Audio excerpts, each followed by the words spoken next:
রপ্তানির তথ্য সংশোধনে দেশের জিডিপি ও মাথাপিছু আয় কমবে না বলে মনে করে অর্থ মন্ত্রণালয়।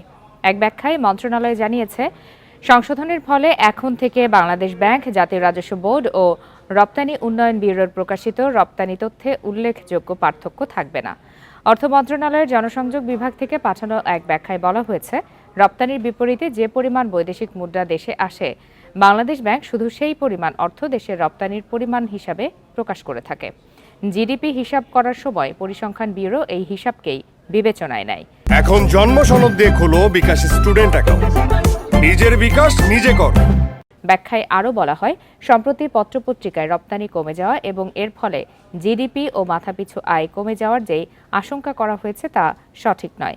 লেনদেনের ভারসাম্য বা ব্যালেন্স অব পেমেন্টের চলতি হিসাব এবং আর্থিক হিসাবের কিছু ক্ষেত্রে উপাত্তের পুনর্বিন্যাস হয়েছে। তবে এর ফলে ব্যালেন্স অব পেমেন্টের সার্বিক ভারসাম্যে কোনো পরিবর্তন আসবে না।